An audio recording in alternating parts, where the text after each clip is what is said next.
வீடு என்பது வாஸ்து பார்த்து கட்டுவார்கள். ஏனென்றால் வாஸ்து சரியில்லை என்றால் வீட்டில் செல்வம் குறையும் அல்லது வீட்டில் ஏதாவது கலகம் ஏற்படும் என்று சொல்வார்கள். அது மட்டும் காரணம் அல்ல.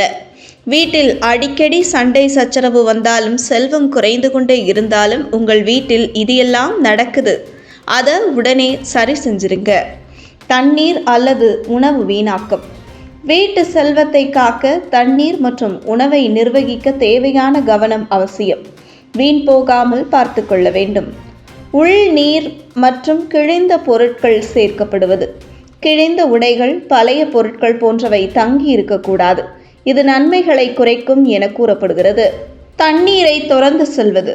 தண்ணீர் வீணாக பாய்ந்து சென்றால் செல்வ நஷ்டம் ஏற்படும் என்பது பழங்காலம் முதலான கருத்து. வீட்டில் ஒற்றை கண்கள் இருக்கும்போது வாஸ்து நம்பிக்கைகளின்படி அது செல்வத்தையும் அமைதியையும் பாதிக்கக்கூடும். இதனால் சக்தி ஓட்டம் சீராக இருக்காது என்றும் சிக்கல்களை ஏற்படுத்தும் என்பதும் கூறப்படுகிறது. இதற்கு தீர்வாக கூடுதல் கதவுகளை அல்லது ஜன்னல்களை சேர்த்து அதை இரட்டை எண்ணிக்கையாக மாற்றலாம். இது வீட்டின் அமைதியையும் நன்மையும் பாதுகாக்க உதவும். வீட்டில் சுயமாக சுத்தமாக்குதல் குறைவாக இருப்பது வீட்டு சுற்றுச்சூழலை சுத்தமாக வைத்திருப்பது நன்மைகளை அதிகரிக்கும். பூஜை மற்றும் சாமி படங்கள் சிதறவோ அல்லது அவசரமாகவோ இருப்பது சாமி படங்களை அமைதியான மற்றும் சுத்தமான இடத்தில் வைத்தல் அவசியம். அரிசி, உப்பு, மஞ்சள் போன்றவை சரியாக பாதுகாக்கப்படுவது. உணவுப் பொருட்களை சரியாக வைக்க வேண்டும். தவறாக வைக்கப்படுவதால் செல்வம் குறைய வாய்ப்பு. குழந்தைகளின் திட்டமிடல் இல்லாமல் இருப்பது. குழந்தைகளின் செயல்பாடுகள் மற்றும் கல்வி திட்டங்கள் சரியாக அமைக்காமல் இருப்பது எதிர்மறையாக அமையும். கணவன் மனைவி இடையே சண்டைகள். வீட்டில் அமைதி குறைந்து சண்டைகள் ஏற்படுவது செல்வ நிலையை பாதிக்கும். வீட்டில் செல்வம் மற்றும் நலன்களை காக்க சில முக்கிய சிக்கல்களை தவிர்ப்பது அவசியம். முதலில் வீட்டு உள்ளே தேவையில்லாத பொருட்களை சேர்ப்பதை தவிர்க்க வேண்டும்.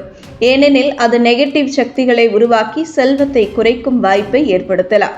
இரண்டாவதாக, வீட்டின் வாசல் எப்போதும் சுத்தமாக பராமரிக்கப்பட வேண்டும். வீட்டின் வெளிப்புறம் அசுத்தமாக இருந்தால் நல்ல சக்திகள் வீட்டிற்குள் நுழைய முடியாது என கூறப்படுகிறது. மேலும் தெற்கு முகமாக இருக்கும் கதவுகளை அதிக நேரம் திறந்து விடாமல் பார்த்து கொள்ள வேண்டும். ஏனெனில் இது வசதி மற்றும் சக்திகளை பாதிக்கக்கூடும். இத்துடன் வீட்டை சுற்றி பசுமையை மேம்படுத்த மரங்களை நடுவது மட்டுமல்லாமல் சுற்றுச்சூழலையும் பாதுகாக்கும். இது வீட்டிற்கு நல்ல சக்தியை தருவதுடன் குடும்பத்தின் அமைதியையும் செழிப்பையும் அதிகரிக்கும். இது போன்ற முக்கிய நிகழ்வுகள், அரசியல் தகவல்களை ஆழமாக மாறுபட்ட கோணத்திலும் அறிந்து கொள்ள மறக்காமல் பாரத் மெயில் 24 பக்கத்தை பின்பற்றிக் கொள்ளுங்கள். உங்கள் ஒவ்வொரு ஆதரவும் இது போன்ற பல நிகழ்வுகளின் பின்னணியை அறிய உதவும்.